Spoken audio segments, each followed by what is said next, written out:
Salute, man. This is Boxing Nocturnal Thoughts, man. Real quick video, maybe, then I'm getting the fuck out the way. And don't quote me on this shit. These are just my thoughts and my opinions. This is freestyle and it ain't fact checked. But I'm just sitting here thinking about, possible boxing matches. Devin Haney versus Lomachenko and Devin Haney versus Gervonta Tank Davis. And I was looking at a couple of YouTube pages, 903 Boxing and who else, man? Easy Work Boxing. Easy Work Boxing said something that caught my attention, made me think a little bit. And he was talking about how, Gervonta Tank Davis is somewhat scared, afraid of Devin Haney because of, sparring. And there's been a couple of stories that came out where people then shut Tank down in the sparring, and Gervonta Tank Davis get out the ring and talking like a diva, talking money talk. And there's always two sides to a story. I heard Gervonta Tank Davis' version. I somewhat believe it, where he was saying, when they sparred, Floyd Money Mayweather really wouldn't let him get off on Devin Haney. He would kind of hold him back when he started letting go of some power shots. I'm going to tell you like this, man. Gervonta Tank Davis, as far as his power, is 100% real and authentic, period. It's God-given power. It's a phenom type of a power, especially when you're talking about a small dude, like a Mighty Mouse type of dude. You know what I'm saying? You've seen him beating the shit out of Ivan Redcatch. You've seen him knock out Mario Barrios. And you've seen a jacked up, swole up Keith one-time Thurman couldn't knock out Mario Barrios. You can say weight drain, be that as it may. But at the same time, when I look at like Gervonta Tank Davis knocking out Leo Santa Cruz, and Leo Santa Cruz was coming off of a victory, I think, against Carl Frampton the Jackal. And I see him kind of, he had a little struggle here and there with Yuriorkis Gamboa, but for the most part, Gamboa wasn't posing no threat. Gervonta Tank Davis one time looked completely out into the ring, into the audience, paying attention to something, and got caught with like 3 shots that didn't even buzz him. It just kind of woke him up and got him back into the fight, put his head back into the game. But it was clean shots that Gamboa got off on him that didn't even really faze him. I never really seen Gervonta Tank Davis get hurt yet. For as much as they say he get hit, I have never seen him really get hurt. The only person that looked like they might have got a good shot on him was Isaac Cruz. And I think he'll knock out Isaac Cruz if they fight again. And they probably are going to fight again.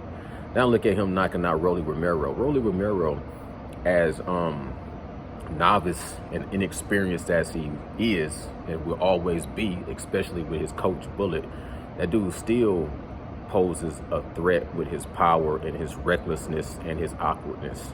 You know what I'm saying? There's some kind of a genius behind his stupidity. And as far as being able to fight and scrap and throw heavy shots, he's dangerous. I would say he'd be dangerous against anybody in that weight division. You dig? Now look at Devin Haney. Devin Haney, his most, from what I've seen, my opinion, his most credible opponent put George Ferocious Kambosos kind of off to the side. To me, his most credible opponent was Jorge Linares. But Jorge Linares, from what I remember, got beat by Lomachenko. He went up in weight and got decapitated in the first round. And I just can't see him coming back down and being a threat to a boxing virtuoso, child phenom boxer like a Devin Haney.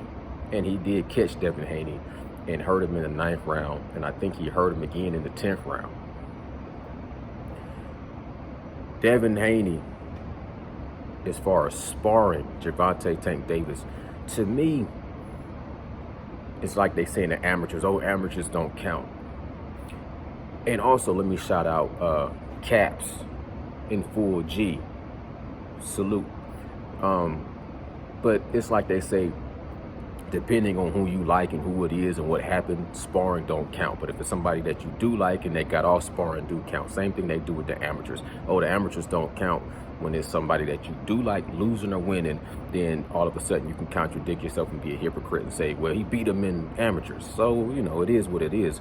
But I look at it like sparring would be like dog fighting with muzzles on. You can't even let these dogs really bite each other. They sharpening up their tools. But Devin Haney is, to me, customized for sparring. He's going to always look good at sparring because of his style.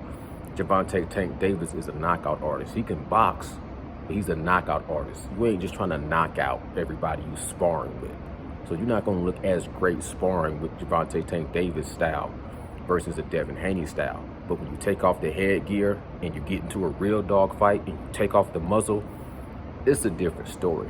I seen little Jojo Diaz catch Devin Haney a couple times. And Devin Haney, I done seen him fight guys coming off of getting knocked out and he don't knock them out. Like Jorge Linares and Yuriorkis Gamboa. You know what I'm saying? Like, I'm watching these dudes get knocked out in other fights, come fight him, and it go 12 rounds. That's not good. Gervonta Tank Davis got natural, God-given knockout power. He got reflexes. He got ring IQ. He just, the only thing is Floyd Money Mayweather, Leonard Ellaby, and Al Heyman. They know what they got with Gervonta Tank Davis, so they do move him in a way that, it's really just all about smoke and mirrors and money. It just make everything look good. But we still know what we see. Remember, Mike Tyson was supposed to be a novelty act as well. You know what I'm saying? Mike Tyson was supposed to be a novelty act. And he transcended that.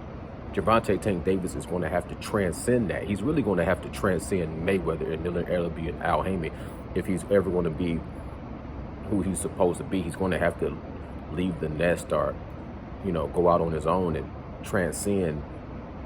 He have to part ways with those guys one of these days in order for him to be the man he's supposed to be in this sport. You know what I'm saying? Not that Mayweather's holding him back. It's just that same thing Mayweather said. You can go so far, and then you have to go your own way in order for you to grow and develop. You know what I'm saying? And the thing is, you see Devin Haney taking a different path. He's going after the legacy. But when you hear like when you say something like Gervonta Tank Davis should be trying to fight Devin Haney, the first thing Leonard Ellaby gonna say or Mayweather gonna say is that don't make no sense. It don't make no money. Devin Haney, look at the contract that Devin Haney had to sign just to get the fight with Kambosos. It was a terrible contract. He had to take a pay cut. There's no money in Devin Haney. He has the titles, but Gervonta Tank Davis is a pay-per-view star. He's making the money. He's selling out, the arenas. Devin Haney had to do an undercard with like Jake Paul when he first was coming out the gate. So I can see how it's going to be hard to negotiate and get those guys in the ring, but I'm just looking at it. I don't care about what kind of watch you wear. I don't care about what kind of necklace. I do not watch boxing to see boxers with nice cars and mansions and necklaces and jewelry. That shit don't appeal to me. You know what I'm saying? Just like hip hop. I never listened to rap because rappers had on big chains and nice watches and drove nice cars. I listen to the lyrics and your message.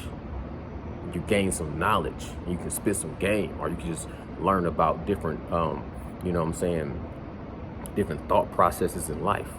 Same thing with boxing. I don't watch boxing to see nobody with a nice car and some jewelry and some watches and shit like that. And it's cool. I ain't knocking it, but that ain't why I watch boxing. You know what I'm saying? So, when I look at them talking about money and pay-per-view and titles and belts and this and that, I really don't care about all that. I'm just looking at your style, your God-given abilities, your speed, your power, your instincts, your agility, you know what I'm saying, your boxing IQ, your catch and shoot, you know what I'm saying, what kind of defense you have, what kind of offense you'll have, your war mentality. Are you going to be aggressive, or are you going to be passive aggressive, or do you have a mostly defensive style? You know what I'm saying? All kind of things. Do you have a little bit more tricks and crafty? Are you going to be fundamentally sound? You know, southpaw, orthodox, closed stance, open stance. Do you know how to land with the right, you know, part of your glove? Are you a sharpshooter? Do you just throw haymakers? Is your uppercut on point? Is your cross on point? Is your jab, you know what I'm saying, probing? Or is it a power or a shotgun jab? Or is it a switch up combination, speeds? Can you switch levels? All these things is why I'm watching boxing. So when I look at Devin Haney and I look at Gervonta Tank Davis, their styles kind of balance out like this. They go kind of back and forth. But I know one thing, when it comes to the kind of power that Tank has, Devin Haney can't make no mistakes.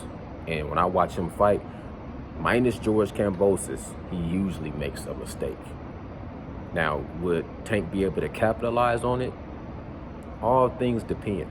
It depends on where they at in their life when they come to where they fight.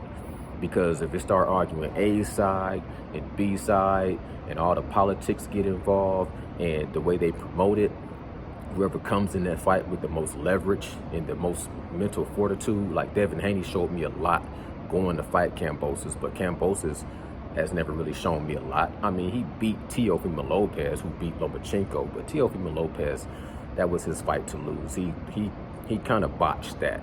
I mean, I don't think he would lose that fight if he was in the right place mentally. And he say physically, I don't care about physical. I believe mentally he wasn't in the right place. And I think he came in there and he kind of just sabotaged himself in that fight. You know, so I'm not going to touch on that too long. I'm going to wrap this video up because it'll stretch out too long if I keep on talking. You dig what I'm saying? But I'm saying this. Devin Haney can outbox Gervonta Tank Davis because he got the sweet science. And he got a longer reach, and he got good feet. He can move around the ring. He has the art of boxing down. But as pretty as he can paint that canvas, as pretty as his strokes is, as pretty as he's able to be creative and, you know what I'm saying, just make magic happen with his artistic abilities, Gervonta Tank Davis has what they call the equalizer, which is a great eraser. And he can wipe that whole canvas completely clean and just knock Gervonta Tank Davis, can knock Devin Haney's lights out with one shot. So I would like to see that fight happen because it provides that yin versus yang. Salute, salute, salute.